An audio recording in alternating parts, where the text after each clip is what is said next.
Thank you, Mr. President. Mr. Kamal, I have it always a little bit difficult that you give lessons to us. You are leaving the Union and you are explaining here what to do in the future. It's incredible, incredible.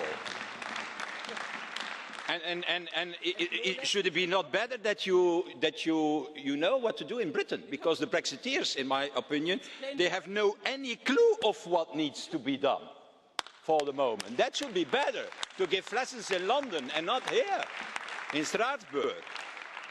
In fact, the Brexiteers, they remind me rats fleeing a sinking ship. Cameron resigned. Johnson abandoned. And Farage wants more time for himself and his family to spend his European salary, apparently. So the Leave man remains, or disappeared for the moment. So I think that probably, dear colleagues, the last man standing in Britain will be a woman. That will happen. And it shall be like in the time of Margaret Thatcher, only a woman is capable to manage a divided Tory party, as we see it today. So yeah, a woman will rescue Britain. And my second, in fact, bad surprise, Mr. Tusk, last week was the reaction of the European Council to this political earthquake, because an earthquake it is what happened in Britain. The only reaction I have heard of the Council was that we should not change anything, that it is just a question of implementing the existing European policies. I find it shocking, and I find it also irresponsible. I don't think that you understand what is happening. It's not only a Brexit referendum. Before that, there was a referendum in Denmark, negative. There was a referendum on the Ukraine agreement in the Netherlands, negative. Now in the UK, what are you waiting for? For the next referendum in France? The next referendum in Italy, maybe? When you will recognise, in fact, well, will the Council recognise that this type of European Union of today, you cannot defend it anymore, and that Europe needs to be reformed, and in my opinion, that a new project, a new vision should be presented to the citizens of Europe, because the truth is that the European citizens are not against Europe, they are against this Europe. And the proof of that, Mr. President, is the Eurobarometer. And I'm asking myself why Commission and Parliament have not published this Eurobarometer far too earlier, because it's from a few weeks ago, from April. You know what the results are?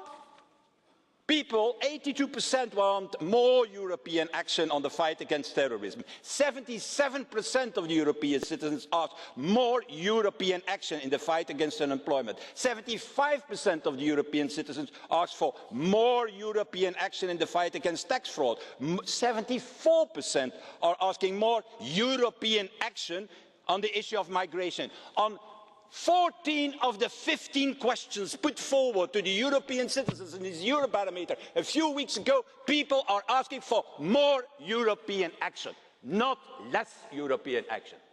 The problem is that Europe has become what? Europe has become an expert in legislation on the exact measures and the colour of our packets of cigarettes. We have become an expert in deciding the amount of flushing water in the toilets, and also in the level of subsidies that a local football club can receive from a local government.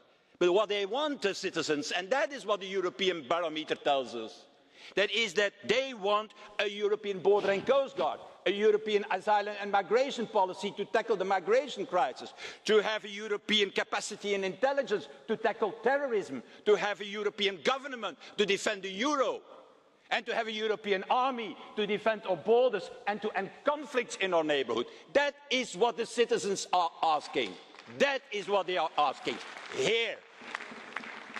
The problem is, the inconvenient truth, in fact, I should better say, the convenient lie is that more of the same will not get us out of this crisis, dear colleagues. That is burying our heads in the sand. People want you to work on another Europe, and a Europe that delivers results. And by not doing that, and what you are doing is sleepwalking towards a disaster, towards 27 other referendums in the near future. So let's not be naive. The real problem today, and Mr. Pittella is right, when he is mentioning Schäuble is intergovernmentalism.